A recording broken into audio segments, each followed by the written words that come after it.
This will kind of give you a look of what the future's going to hold for the bike. I just decided after I truck bedded these final panels, I want to see how they looked.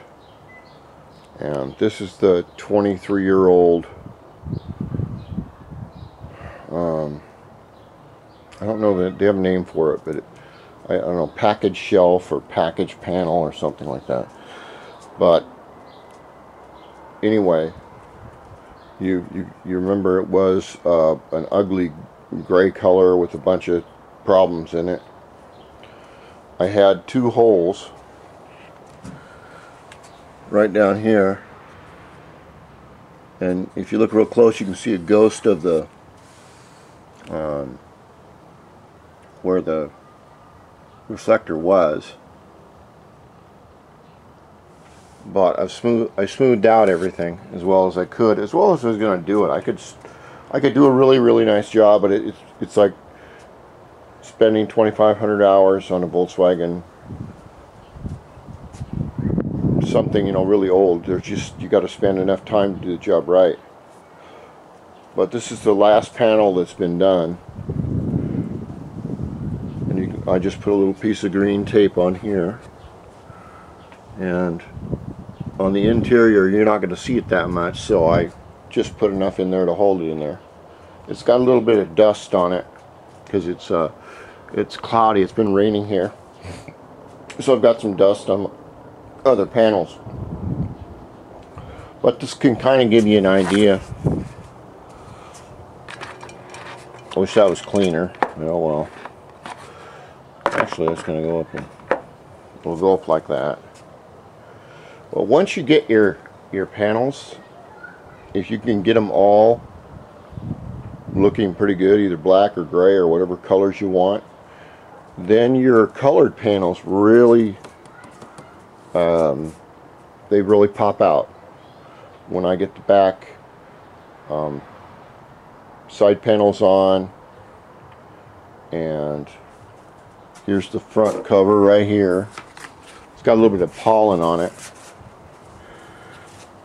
but the front cover, and you saw how really crummy this was.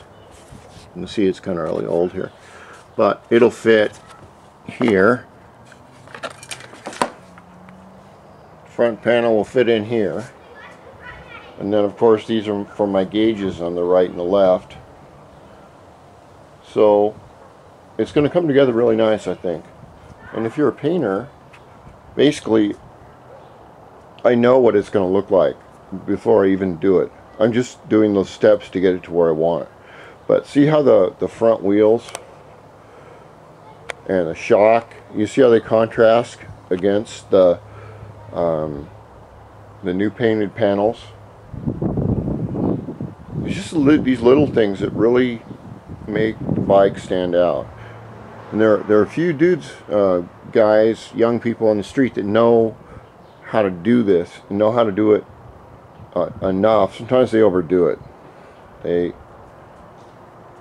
They're just acting a little bit. There's one thing about having a really cool looking bike or car.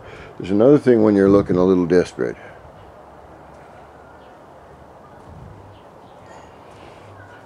So all these panels are done. It's like this. We had a rainstorm last night, and this is all undercover, but still I got some rain on it.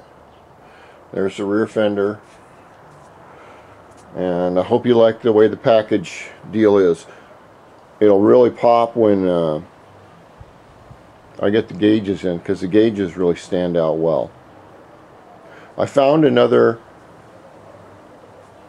gauge that I want to try. I'm using a West-Tac, and it's really good. They have an auto meter, 2 1/4 white gauge. It's about 60 bucks, and that looks like a really good gauge too. I'd like to maybe try it, and I want to see just how well that this is bumper black, and you can tell how smooth this is compared to how rough this is, and it matches perfect. There's not a problem. So I'll probably keep it just like that. Kind of a smooth top piece and a rough rest of it. Now I'm just hoping that with the floor piece and everything with my feet on it, and from a key fob in here, knocking around up here and up here, you know, if it doesn't chip it out. But we'll see. Alright, this is Operation DIO. I hope you like it so far. We're getting closer every day. Rock on.